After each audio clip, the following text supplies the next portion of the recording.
कहानी की शुरुआत होती है एक सिंपल से अपार्टमेंट कॉम्प्लेक्स में, जहां एडन नाम का एक लड़का चैन की नींद सो रहा होता है। सुबह देखने में बिल्कुल नॉर्मल लगती है, लेकिन तभी एक अजीब और डरावनी सी आवाज उसे नींद से झटके से जगा देती है। उसका दिल जोर से धड़क रहा होता है। समझ नहीं आता कि ये आवाज कहाँ से आई। वो बिस्तर से उठता है और डरते हुए दरवाजे के सुराख से बाहर झांकता है, पर हॉलवे बिल्कुल खाली होता है। दिल में एक अजीब सा डर लिए वो टीवी ऑन करता है, जहाँ पर अब कोई प्रोग्राम स्क्रीन पर नहीं आ रहा था, बस चल रही थी तो एक इमरजेंसी वार्निंग कि सब अपने घर पर रहे, कोई भी बाहर ना निकले। वो हैरान भी होता है और थोड़ा डर भी जाता है। अभी वो ये सोच ही रहा होता है कि बाहर से लोगों की जोर जोर से चीखने की आवाजें आने लगती हैं। एडन भागकर बालकनी में जाता है। नीचे का मंजर देखकर उसके पैरों तले जमीन खिसक जाती है। लोग इधर उधर पागलों की तरह भाग रहे थे। हर तरफ चीखों पुकार मची हुई थी। सब कुछ तहस नहस हो गया था। लोग एक दूसरे को बेदर्दी से जानवरों की तरह काट कर खा रहे थे। तभी अचानक एक हेलीकॉप्टर कंट्रोल खो बैठता है और सामने वाली एक बिल्डिंग से टकराकर क्रैश हो जाता है। ये धमाका इतना तेज था कि एडन पूरी तरह हिल गया। फिर वो नीचे सड़क पर देखता है, जहाँ भीड़ में एक छोटी बच्ची थी। उसे लगा कि वो भटक गई होगी, लेकिन अगले ही पल वो बच्ची भयानक तरीके से अपने पास पड़े एक आदमी को जानवरों की तरह काटने लग जाती है और उस पर हमला कर देती है। ये देखकर एडन डर जाता है और समझ जाता है कि अब ये जो लोग उसे नजर आ रहे हैं ये इंसान नहीं रहे बल्कि ज़ॉम्बीज़ बन चुके हैं। डर के मारे एडन वापस अंदर भागता है और बालकनी लॉक कर देता है। वो जानता था कि वायरस तेजी से फैलता है, कहीं ये वायरस उसे भी शिकार न बना ले। अब वो डर रहा था, उसके सांस फूले हुए थे। वो भी अपने आप को नॉर्मल नहीं कर रहा था कि तभी उसके मेन डोर पर जोर जोर से नॉक होने लगी। एडन डरते डरते सामने गया तो वहाँ पर उसका नेबर था। इंसानियत के नाते उसने दरवाजा खोल लिया, क्योंकि उससे पहले उसके नेबर ने उसे यकीन दिलवाया था कि मैं इन्फेक्टेड नहीं हूँ। वो आदमी बताता है कि मेरे दोस्तों ने मुझ पर हमला कर दिया था, लेकिन मैं किसी तरह बच आया। एडन जो इस टाइम उसके पीछे पीछे था, उसकी गर्दन पर वो काटने का निशान देख लेता है और समझ आता है कि ये आदमी भी कुछ देर में वही ज़ॉम्बी बनने वाला है। एडन अभी सोच में ही था कि वो क्या करे कि वहाँ आदमी की आंखें सफेद पड़ने लगी। एडन ने अपनी सेफ्टी के लिए एक चाकू उठा लिया और जैसे ही वो आदमी बाथरूम से बाहर निकला तो वायरस ने उसकी बॉडी पर असर दिखाना शुरू कर दिया। आंखें उसकी पहले ही सफेद पड़ चुकी थी, अब उसकी पूरी बॉडी अजीबोगरीब तरीके से मुड़ने लग जाती है। मुंह से उसके खून आता है और वो भी एक ज़ॉम्बी में बदल जाता है। एडन चिल्लाता है कि मेरे घर से निकल जाओ, लेकिन वो आदमी अब उसी की तरफ बढ़ रहा था। अपने आप को बचाने के लिए एडन कोई चीज उठाकर उस पर मार देता है और उसे धकेलते हुए अपने घर के दरवाजे से बाहर फेंकते हुए अपने घर का दरवाजा बंद कर देता है। दरवाजे के होल से उसने देखा था कि जैसे ही उसने अपने नेबर को बाहर गिराया था, बाहर खड़े हुए सारे ज़ॉम्बीज़ भूखे शेरों की तरह उस पर टूट पड़े थे। कांपते हुए हाथों से एडन दरवाजा लॉक करता है और हैवी फर्नीचर दरवाजे के आगे लगा देता है। वो डर भी रहा था और उसे ये भी एहसास था कि वो अपने इस फ्लैट में पूरी तरह अकेला है। मैसेजेस चेक करने पर उसे अपने पेरेंट्स के टेक्स्ट मिलते हैं। उन्होंने लिखा था कि शहर खत्म हो रहा है, सभी रास्ते बंद हैं, हम तुम तक नहीं आ सकते, बस तुम घर के अंदर रहना और जिंदा रहना। ऐसे ही शाम हो जाती है। डिप्रेशन और टेंशन उसे खाने लगी थी। अपने आप को नॉर्मल रखने के लिए और स्ट्रॉन्ग रखने के लिए वो बहुत से मोटिवेशनल नोट्स लिखता है और पूरे घर में चिपका देता है। वो अपने घर का सारा खाना एक जगह सेव करता है और उसे कुछ इस तरह से डिवाइड करता है कि वो इसी खाने को ज्यादा से ज्यादा दिन खा सके। दिन गुजरने लगते हैं और एक हफ्ता बीत जाता है। वो रोज लैपटॉप पर वीडियो डायरीज रिकॉर्ड करता है ताकि उसे ऐसा महसूस हो कि वो किसी से बात कर रहा है। रोज वो पेरेंट्स को कॉल करने की ट्राई करता है, पर कोई जवाब नहीं मिलता। पानी खत्म हो जाता है, यहाँ तक कि पानी के नल भी सूख जाते हैं। एक एक कतरा पानी आना भी बंद हो जाता है। अब तो खाना भी ना के बराबर बचा था।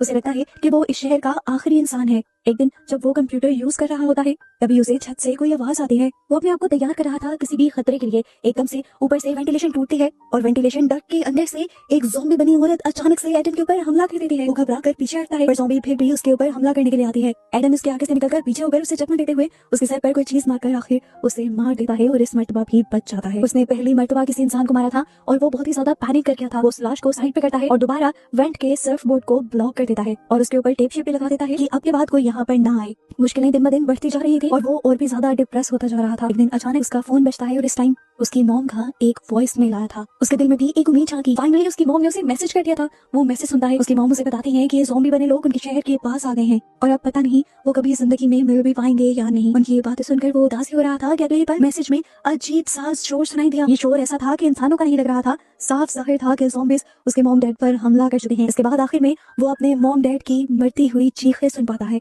और ऐसे लाइन कट हो जाती है। एडन के लिए इस पूरे पीरियड का ये सबसे मुश्किल लम्हा था। इतने दिन उसने अपने मॉम डैड की कॉल का इंतजार किया और जब कॉल या मैसेज आया अभी तो उनके मरने का। एडन वहीं जमीन पर गिर गया। अब तो उसकी जीने की उम्मीद भी टूट गई थी। उसकी फैमिली भी नहीं रही थी, इसीलिए उसने भी सुसाइड करने का फैसला किया। उसने कैमरा ऑन किया और उसने अपनी शक्ल देखी जो बिल्कुल सूख चुकी थी। उसने अब वीडियो रिकॉर्ड करना शुरू की और कहा, मैंने बहुत कोशिश की लेकिन अब मेरे अंदर हिम्मत नहीं बची। पहले पानी खत्म हुआ था, फिर खाना खत्म होने वाला है, बिजली भी चली गई है और भूख प्यास से तड़प तड़प कर मरने से अच्छा है कि मैं एक ही मरतबा खुदकुशी कर लूं। ये कहकर वो वीडियो बंद करता है और रस्सी का फंदा बनाते हुए वो कुर्सी पर चढ़ जाता है। लेकिन इससे पहले कि वो अपनी जान लेता, उसकी नजर सामने वाली खिड़की पर पड़ती है, जहाँ सामने वाली बिल्डिंग में एक और लड़की थी, एक जिंदा इंसान जो कि ज़ॉम्बी नहीं थी। और एडन को उसे देखकर ऐसा लग रहा था कि जैसे उसे नई जिंदगी मिल गई हो। उसी टाइम एडन ने सुसाइड का फैसला छोड़ दिया और वो नीचे उतर आया। जल्दी जल्दी में नीचे उतरने के चक्कर में उसका गला भी घुटने वाला था। खांसते हुए वो खिड़की पर भागता है। वो लड़की भी उसे देख लेती है। पहले तो उस लड़की को लगा कि शायद एडन भी एक ज़ॉम्बी है, इसलिए उसने अपनी खिड़की का पर्दा गिरा लिया। लेकिन एडन को तो यही उम्मीद नजर आ रही थी। एडन ने भी अगले दिन तक खिड़की के सामने बैठकर उस लड़की के खिड़की के पास आने का इंतजार किया,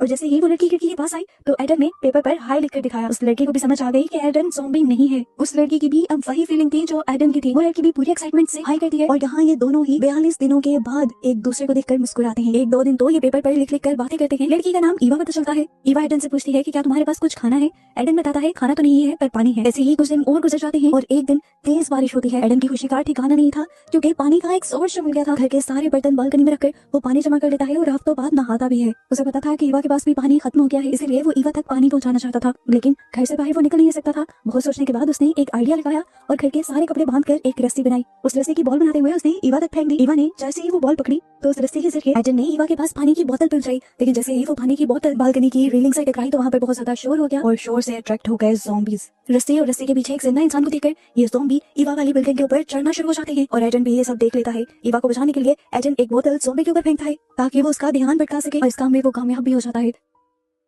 ज़ॉम्बी का ध्यान अब एडन की तरफ आ गया था और वो अब एडन वाली बिल्डिंग के ऊपर चढ़ने लगा। एडन भी ऊपर से बेसबॉल लेकर तैयार हो गया और जैसे ही वो ज़ॉम्बी उसके करीब आने वाला था एडन ने जोर से वो बेसबॉल उसके सर पे दे मारी और ज़ॉम्बी इस तरह नीचे गिरकर मारा गया। फाइनली ज़ॉम्बी से तो बच गए थे, लेकिन मसला तो वही था कि अब भूखे और प्यासे थे ये दोनों। एडन को पता था कि खाना ना मिला तो भी मर जाएगा, और अगर उसने खाना ढूंढने के लिए थोड़ा सा रिस्क ले लिया तो कुछ % उम्मीद है उसके बच जाने की। ये सोचते हुए फाइनली वो कोई 45 दिनों के बाद घर से बाहर निकलता है और आसपास देखता है तो कोई ज़ॉम्बी नहीं था। उसे अपने नेबर की लाश वहीं जमीन पर पड़ी मिलती है। जल्दी से वो उसकी पॉकेट टटोलते हुए उसकी चाबियां निकाल लेता है ताकि उसके घर से कुछ खाना चुरा सके, लेकिन इतने में ही यहाँ पर ज़ॉम्बीज़ का एक झुंड आने लगा। एडन ने देखा कि उसके पास इतना टाइम नहीं था कि वो अपने अपार्टमेंट में वापस जा सके। ज़ॉम्बीज़ से बचने के लिए वो वहीं उसी लाश के साथ लेट गया और उसने दूसरी लाश को अपने ऊपर कर दिया और खुद भी मरने का नाटक करने लगा। पुरानी लाश की स्मेल की वजह से ज़ॉम्बीज़ को लगा कि एडन भी मरा हुआ है, इसलिए वो एडन को इग्नोर कर आगे बढ़ गए और ऐसे फाइनली उसकी जान बच गई। ज़ॉम्बीज़ के चले जाने के बाद वो उठकर अब अपने नेबर के घर चला गया था। उसने जाकर देखा कि बेड पर एक लाश थी। उसने देखने की ज़हमत भी नहीं की कि क्या वो लाश कोई ज़ॉम्बी तो नहीं, और वो किचन में चला गया। किचन का सामान देखकर तो उसकी खुशी का ठिकाना नहीं रहा था। उसके लिए तो वहाँ पर खजाना था, बहुत सारा कैन फूड, पानी और सब कुछ। जल्दी जल्दी बैग्स भरने लगता है और अचानक से अंधेरे में से कोई उसके ऊपर हमला कर देता है। जिसे वो एक लाश समझ रहा था वो असल में एक ज़ॉम्बी ही था। अपने आप को बचाने के लिए एडन पास पड़ा एक लैंप उठाता है और उसके सर पर दे मारता है, पर ये ज़ॉम्बी इस तरह तो मरने वाला नहीं था। वो दोबारा एडन पर हमला करता है और एडन नीचे होकर अपने आप को बचा लेता है और इस मर्तबा उसे आखिरी हमले में हर हाल में ज़ॉम्बी को मारना था, नहीं तो खुद भी इन्फेक्टेड होने के उसके चांसेस बढ़ जाते। इसने ही से एक आइस तोड़ने वाली एक्स उठाई और जोर से ज़ॉम्बी को मारी, जिसकी वजह से फाइनली ये ज़ॉम्बी मर गया और आखिरकार एडन सारी चीजें लेकर फाइनली अपने घर लौट आया। घर आने के बाद उसे एहसास हुआ कि ज़ॉम्बी ने 2 से 3 मरतबा उस पर हमला किया था। क्या उसके जिस्म पर कोई चोट का या काटने का निशान तो नहीं था। अच्छी तरह अपने आप को चेक करने के बाद वो अपने आप को साफ करता है। उसे खाने के साथ साथ वहाँ पर 2 वॉकी टॉकीज भी मिले थे और इन वॉकी टॉकीज की उसे खाने से ज्यादा खुशी थी क्योंकि वो बहुत ही अकेला फील कर रहा था और उसे किसी से बात करनी थी। उसने सारे काम छोड़कर सबसे पहले बहुत सारे कपड़ों से एक ज़िप लाइन बनाई और वो वॉकी टॉकी सामने ईवा की बालकनी तक पहुंचाई। उस रात पहली मर्तबा इन दोनों ने एक दूसरे से बात की और दोनों ने ही इतने दिनों बाद किसी इंसान की आवाज सुनी थी। ये दोनों बहुत ही ज्यादा खुश थे। अब एडन के ऊपर एक जिम्मेदारी आ गई थी। उसने फैसला किया था कि वो अपने साथ साथ एवा के लिए भी खाना जमा करेगा, जिन्हें वो जिप लाइन के जरिए एवा तक पहुंचा दिया करता था। उसे आज एक नया रास्ता मिला था। उसके जहन में आया था कि क्यों ना वो अपने बाथरूम की वेंटिलेशन डक्ट के जरिए एक दूसरे अपार्टमेंट में चला जाए। ये सोचते हुए वो दूसरे अपार्टमेंट में जाता है और ये देखकर उसे बहुत ज्यादा खुशी होती है कि यहाँ पर भी बहुत सारा खाना था। वो वॉकी टॉकी से एवा को ये बात बताता है तो एवा भी खुश हो जाती है, लेकिन उसे कहती है कि तुम्हें यहाँ नहीं आना चाहिए था, अगर यहाँ कोई ज़ॉम्बी होता तो। ये लोग अभी बात ही कर रहे थे कि एकदम से एडन के पीछे कोई आकर खड़ा हो गया। ये एक ओल्ड मैन था। इस ओल्ड मैन को देखकर एडन के होश उड़ गए, लेकिन एडन समझ गया कि ये ओल्ड मैन ज़ॉम्बी नहीं है। ओल्ड मैन उससे पूछता है तुम यहाँ पर क्या कर रहे हो और कहाँ से आए हो। एडन बता देता है कि मैं वेंटिलेशन डक्ट के जरिए आया हूँ और मुझे सिर्फ खाना चाहिए। वो ओल्ड मैन अच्छा था, उसने एडन को बिठा कर अच्छा खाना खिलाया और पानी भी दिया और साथ घर ले जाने के लिए सामान भी दिया। और एडन जैसे ही वो सारा सामान लेकर अब घर की तरफ जाने वाला था तो एकदम से उस बूढ़े आदमी ने पीछे से एडन के ऊपर हमला कर दिया। उसे जब होश आया तो वो एक कमरे में था बेड के सामने और उसके सामने एक खूंखार ज़ॉम्बी बनी औरत थी जो उस पर हमला कर उसे खाना चाह रही थी और ओल्ड मैन सामने बैठकर ये सारा तमाशा देख रहा था। एडन उससे पूछता है आखिर क्यों किया आपने ये। ओल्ड मैन बताता है मेरी वाइफ है, मैं बहुत प्यार करता हूँ इससे, इसे मार नहीं सकता, क्या करूँ अगर ये ज़ॉम्बी बन गई है, छोड़ तो नहीं सकता ना, इसीलिए मैं इंसानों को ला लाकर इसे देता हूँ ताकि ये खा ले। ये सुनकर एडन गुस्से से पागल हो जाता है, अपने आप को बचाने के लिए अपनी रस्सी तोड़ता है और यहाँ ओल्ड मैन उसे रोकने की कोशिश में लग जाता है। एडन अपने आप को बचाने के लिए ओल्ड मैन को ही उठाकर बेड पर पटक देता है और उसकी वाइफ उसी को खा जाती है और फाइनली एडन बच जाता है। इससे पहले कि वो अपने अपार्टमेंट की तरफ निकलता सामने से ईवा की उसे कॉल आती है और ईवा से बताती है कि उसके अपार्टमेंट में ज़ॉम्बीज़ घुस आए हैं। उसने किसी भी हाल में अब ईवा को बचाना था, इसलिए वो इस ओल्ड मैन की बालकनी से ईवा की बालकनी के ऊपर जंप करता है, पर खराब किस्मत के पांव के बैलेंस खराब होने की वजह से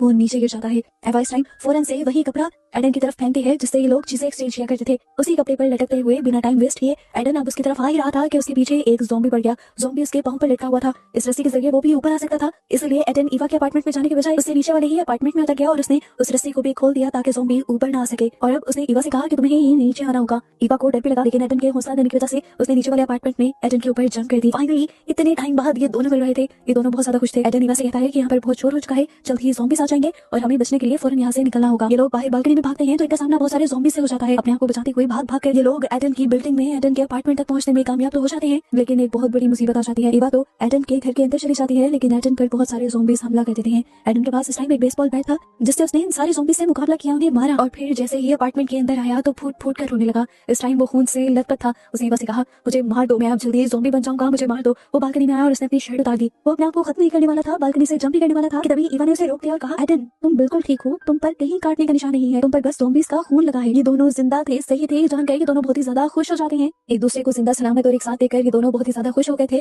और दोनों में ही दोबारा से जीने की उम्मीद जागी थी। ये दोनों इससे पहले कि अपने मिलने को सेलिब्रेट कर पाते, एडन के घर के बाहर दोबारा ज़ॉम्बीज़ की आवाज आने लग जाती है। ये लोग जल्दी से दरवाजे के आगे फ्रिज रख देते हैं और दरवाजा खुलने से बचा लेते हैं और फिर एक दूसरे से वादा करते हैं कि जल्द ही वो इस ज़ॉम्बी वाली सिचुएशन से निकल जाएंगे और फिर ये जिंदगी एक साथ गुजारेंगे। ये कहकर ये दोनों एक दूसरे को हक करते हैं और इस तरह इन दोनों के मिलने पर ये मूवी यहाँ खत्म।